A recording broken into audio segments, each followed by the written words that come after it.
السلام عليكم ورحمة الله وبركاته. ازيكم يا بنات؟ عاملين ايه؟ وحشتوني.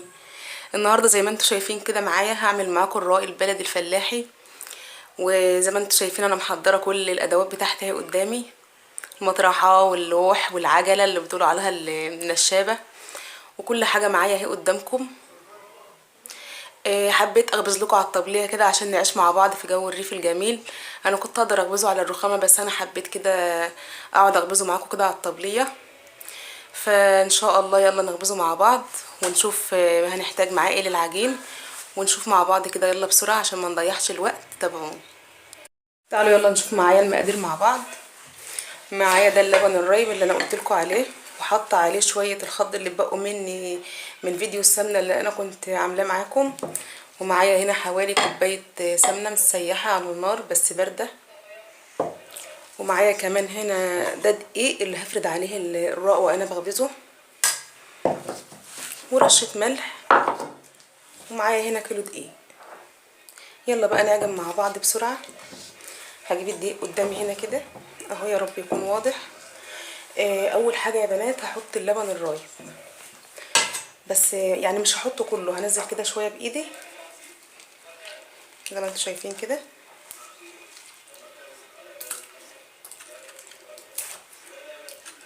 مش كلهم يعني، عشان لو ما احتاجناش الكميه دي كلها ما نبقاش بوظنا العجين بتاعنا. وهحط الملح، وهبتدي بقى اعجن معاكم اهو. يعني الرايه يا جماعه ملوش مقادير معينه، انت بتحسيه كده وانت بتعجني. بنبقى عايزين نحصل على عجينه ماسكه، يعني ما تبقاش ماسكه قوي ولا لينه قوي، معقوله. والسمنه بتاعتنا بنحطها في اخر حاجه خالص. انت بتعجني كده في ايدك وتحسي ان الحاجه عايزه تزودي لها اللبن، بتزودي واحده واحده اهو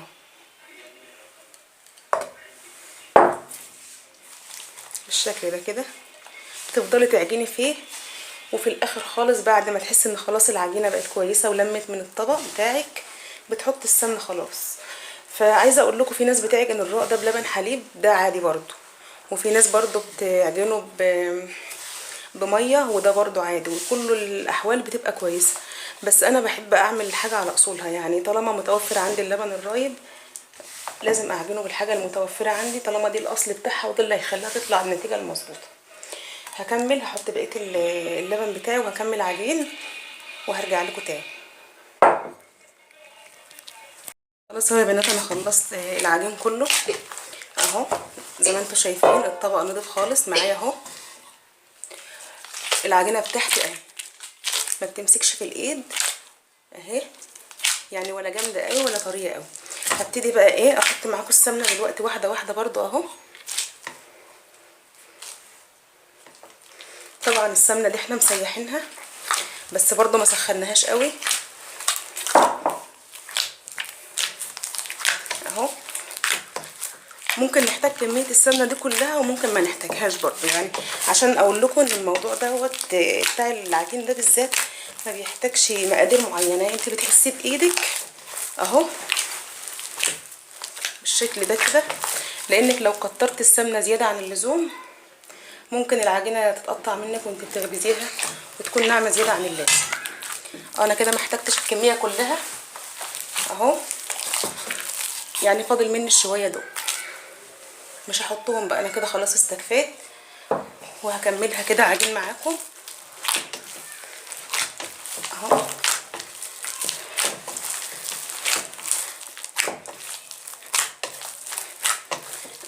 لازم نعجن كويس جدا علشان كويس اهي. شايفين يا جماعه انا بعجن جامد ازاي؟ يعني العجين اللي انا بعمله معاكم ده نموذج مصغر جدا للعجين اللي احنا بنعمله اهو. لما اكون بخبز كميه كبيره عندي، بس انا بقول يعني عشان هصور الفيديو فاعملها كميه صغيره اوريها لكم اهو كده. خلاص العجينه خلصت معايا، هي بنحطلهاش خميره ولا اي حاجه. هغطيها بقى دلوقتي بكيس بلاستيك واسيبها ترتاح، وهاجي اقرصها معاكم ونخبزها ان شاء الله. استنوني اهو يا حبايب قلبي. رجعت لكم بعد ما العجين بتاعي خلاص ارتاح وخد وقته.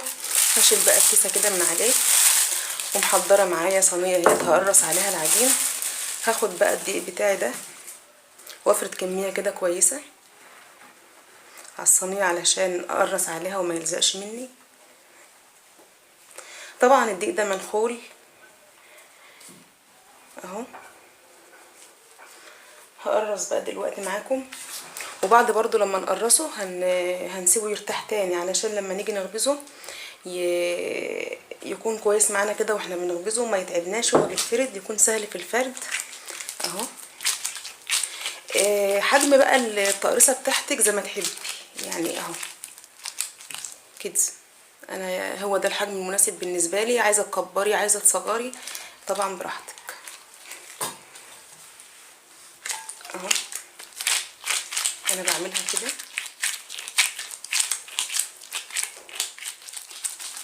الحته الزياده دي انا يعني بوريكم ان انا بشيل الحته الزياده، لاني لما بقرص واحده بحس التانية بايدي بعرفها ان هي قدها اهو، بيجي لي احساس كده ان هي خلاص كده قدها، فبشيل الحته الزياده دي اهو.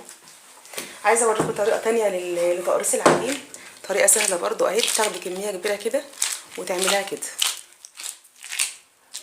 اهي كده وبتطلعي كده اهو. طريقه حلوه برضو اهي بالشكل ده كده، وبتشيلي كده.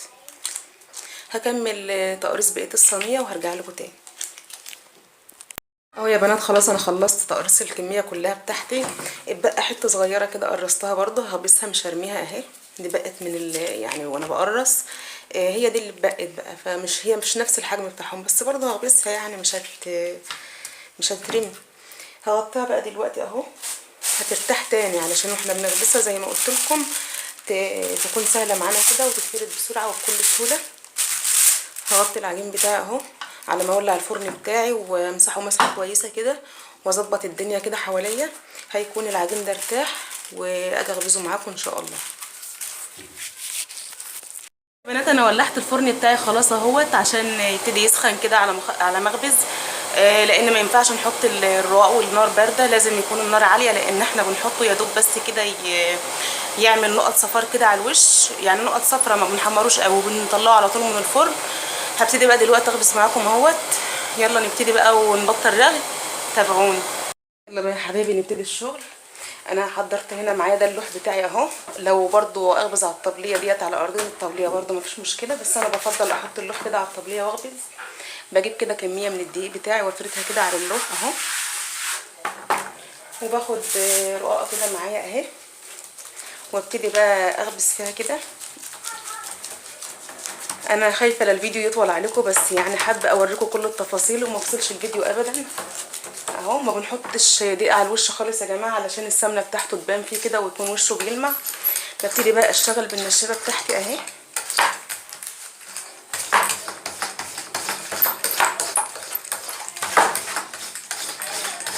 اهو.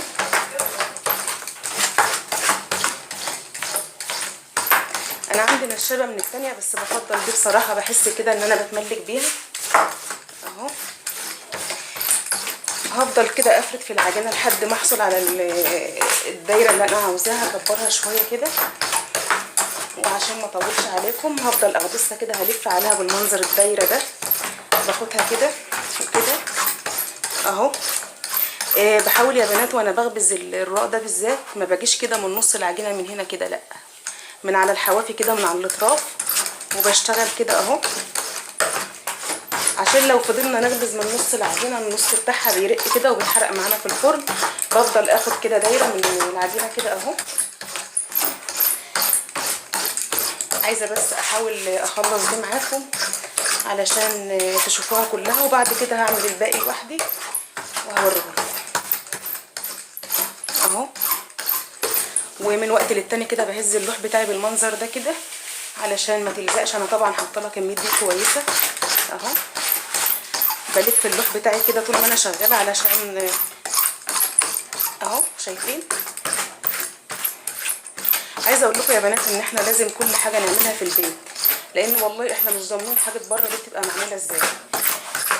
توفيرا برضو للميزانيه، وفي نفس الوقت بنحافظ على صحتنا وصحه اولادنا. يعني انا عايزه اقول لكم ان انا من الناس اللي كنت دايما بكسل عن الخبيز، بس لقيت نفسي يعني لا مفر، لازم اخبز في البيت.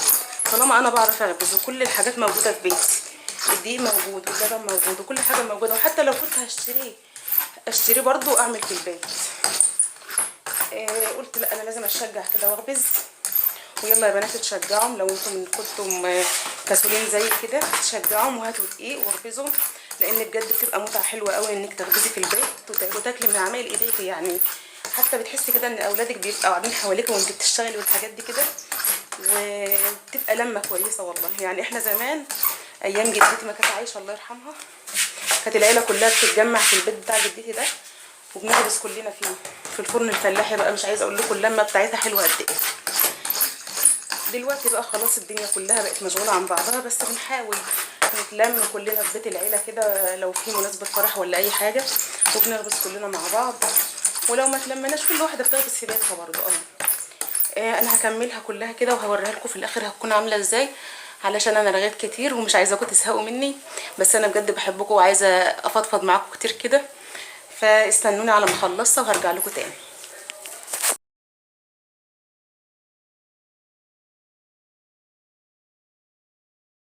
يا بنات انا كده خلصتها اهي، ده الحجم اللي انا عاوزاه، علشان لو كبرتها اكتر من كده هترق معايا وممكن تنحرق. عايزه اوريكم خطوه مهمه جدا لازم نعملها بعد الخطوه دي. بشيل الرقه كده على ايدي اهو، وبنفض كل الدقيق اللي على بالشكل ده، وببتدي اريحها كده علشان تنفض كل الدقيق اللي تحتها، علشان الدقيق ده لو دخل معايا في الفرن ممكن يحرق لي الرقه بتاعتي. وبجيب بقى المطرحه بتاعتي اهي وبحطها عليها كده، وهروح احطها في الفرن وهوريها لكم. تعالوا معايا يلا عشان اوريها لكم انا بحطها في الفرن. بنات هزقها في الفرن قدام عينيكم اهو. يعني بتحطيها وتسحبي بسرعه المطرحه علشان ما تكومش منك في الفرن. شايفين بالشكل ده كده اهي، حطيتها اهي. هبتدي بقى اعلي عليها الفرن عشان انا كنت موطياه علشان الغاز بتاعي ما يضيعش على الارض اهو. هعلي كده الجناب بتاعتي بالشكل ده كده،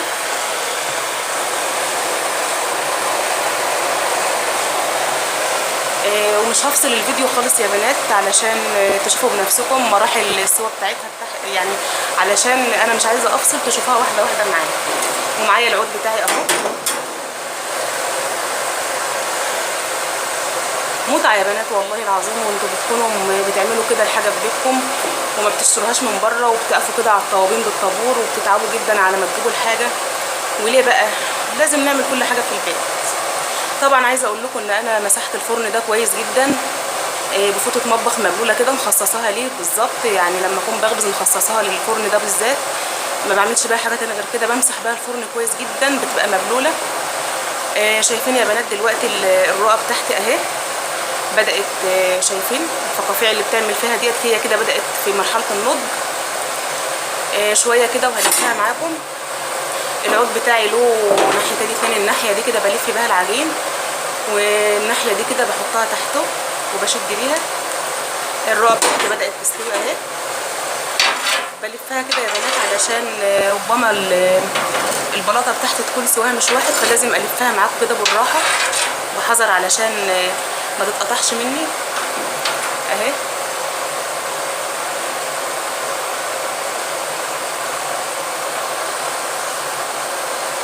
شايفين يا بنات الرق بتاعي اهو، يا رب يكون واضح في الكاميرا اهو كده. خلاص اللون بتاعه اللي انا عاوزاه كده اهو. هبتدي بقى اطلعها. شايفين هو ده اللون اللي انا عاوزاه، اللون البقعه الصفرا دي كده. وشايفين بينتهي معايا بكل سهوله ازاي، طري جدا اهو. شايفين يا بنات؟ هحطه بقى دلوقتي معايا اهو على اي حاجه عندي بالشكل ده كده، وهكمل بقيه الكميه بتاعتي وخلصها كلها عشان وقت الفيديو، وهرجع بقى اوريكم الرق بتاعي شكله في الاخر منظره عامل ازاي اهو. يا بنات عايزه اوريكم كمان اتنين اهو حطيتهم مع بعض في الفرن، يعني تقدروا تحطوا واحده او اتنين زي ما يعجبك. شايفين بداوا يستووا معايا اهو، بقلب كده فيهم. شايفين بالمنظر ده كده، بشد بقى معايا اهو. شايفين اللون بتاعه جميل ازاي، هو ده اللون اللي انا عاوزاه اهو. شايفين الرق يا حبايبي اهو. يا رب بس الصوت يكون واضح من دوشه الفرن. هكمل وارجع لكم تاني اهو يا حبايبي. ده شكله الرابع بعد ما خلصته. شايفين لونه جميل ازاي واصفر؟ ده اللون اللي انا عايزاه بالظبط. ما يحمرش اكتر من كده علشان لو احمر اكتر من كده بينشف معانا. شايفين اهو بتني بكل سهوله ازاي قدام منكم. طري جدا وهيعجبكم، ويا رب كده تجربوه. وان شاء الله يا رب كده ما تكسلوش وتشجعوا كده زي ما انا اتشجعت وقمت عملت، علشان بجد انا تعبت جدا من الوقفه على الطابونه. كنت بكسل كده زيكم وقلت لا دي اخر مره خلاص هقف عليها ولازم اخبز في البيت لانه سهل جدا وبحس باستمتاع جامد جدا وانا بخبز اهو. يا رب يعجبكم. ولو عجبكم ما تنسوش تدوسوا لايك وتشيروا الفيديو لاصحابكم عشان الكل يستفاد، وتشتركوا لي في القناه، ولو عاوزين مني اي حاجه اطلبوها وانا ان شاء الله هنفذها. ومش عارفه اقول لكم ايه تاني بجد، يعني مش عايزه اسيبكم بس لازم اسيبكم عشان خلاص كده انا خلصت. واسيبكم في رعايه الله وامنه، والسلام عليكم ورحمه الله وبركاته.